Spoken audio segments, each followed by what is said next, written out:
Hi, I'm Melissa from Graco, and I'm going to show you how the Modes Nest2Grow Stroller can be used with the Graco Modes Carrycot. The infant carrycot can only be used in the top seating position. To attach the infant carrycot, you'll need to use the accessory mounts that came with your stroller. Locate and remove the accessory mounts from the stroller basket pockets. Attach the accessory mounts to the top stroller mount.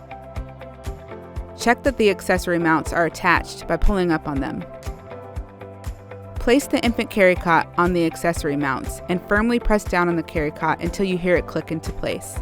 Check that the infant carrycot is securely attached by pulling up on it. When using the stroller with only the infant carrycot, the carrycot can be attached facing either direction. When using the carrycot with the toddler seat attached to the bottom seating position, the carrycot must be attached rear facing. See your instruction manual for a list of approved combinations.